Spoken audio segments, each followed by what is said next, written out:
But of course, when they went to school next day, they said, "Wow, wasn't that funny? Fancy appearing on television with Bill Oddie and the Goodies." The Goodies were formed in the 1960s, in the same hothouse comedy era of the Cambridge Footlights that spawned Monty Python. Bill was 19 years old, reading English at Pembroke College and considering a career as a teacher, but his real talents lay elsewhere.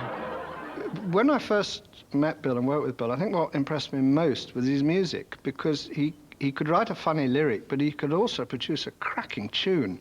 And even when we were at Cambridge, he wrote an Adam Faith send-up, which was done on That Was the Week That Was. And when we came to do the Goodies, he wrote all the songs, and we became chart toppers and doing Top of the Pops. And Graham and I were slightly embarrassed, I have to admit, because we couldn't quite take ourselves seriously, but we were loving it. I mean, going out to dinner with Pan's people after was the idea of heaven. I didn't write any songs with Bill.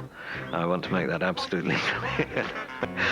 Bill wrote The Funky Gibbon, which has done us very well over the years, or plagued us, depending on which way you want to look at it.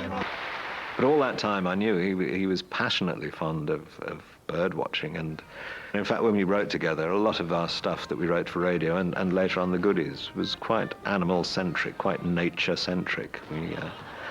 If in doubt, we'd introduce some furry creature or not so furry creature. We'd go away filming for a few weeks, and the easiest place to go filming to get a lot of different locations is the seaside. So you've got the town, you've got the sea, you've got inland. And of course that was ideal for Bill and bird watching. Unfortunately, we had to do a bit of filming as well, which sort of interrupted his bird watching schedule. And now and again we'd be out on location and he'd get a distant look in his eye and be staring into the distance and watching something wheeling up in the sky or jumping out of a bush. I do remember there was a bird called an alpine swift knocking about at the time, which was a rarity. And I hadn't had a chance to go and look for it, but it was quite near where we were filming. And it just happened to fly over when we were filming at one point. And unfortunately, most of our comedy was silent, but any lip reader could see me go, "Jesus, there's an alpine swift," in the middle of it, but whilst being hit by a golden egg or something like that. But I don't know whether it's literally visible on the film, but I certainly did say it at the time, When we were making the Goodies, there was one day we were filming near Portland Bill, and appropriately enough, and Bill arrived late, running in and said, "Sorry about that, I've just seen and I can't remember what it was, a chiff-choff or something like that." And I said, "Oh yes," and yawned. They said, "No, there'll be hundreds of people here tomorrow."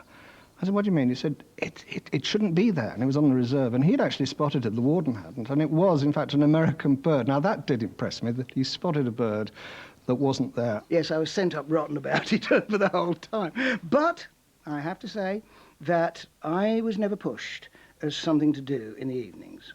Whilst Graham would be propping up that bar, getting increasingly sozzled, and Tim would be chatting up the waitress or barmaid or something like that, or whatever he did, I really don't know, going to Union Jack Underpant party or something, I would always have something to do, because I would have been down to the Bird Observatory and had a chat and done a bit of birding and then talked about what they'd seen that day, and then I'd come back and sit in my room and do my notes and paint the birds. So I had a far more healthy life. The Goodies were axed in the early 80s to make way for new comedy shows, forcing Bill to reconsider his career options. Combining his comedy background with his passion and knowledge for birds seemed like a logical progression for Bill, but the programme makers were slow to bite. Quite understandably, the Naturalist Unit bosses at the time assumed I was just some upstart from comedy whose career had crumbled to nothing and was desperately trying to turn his hand to anything. So, just gone off and pretended to learn about birds and comes here trying to, I'm not going to let that happen.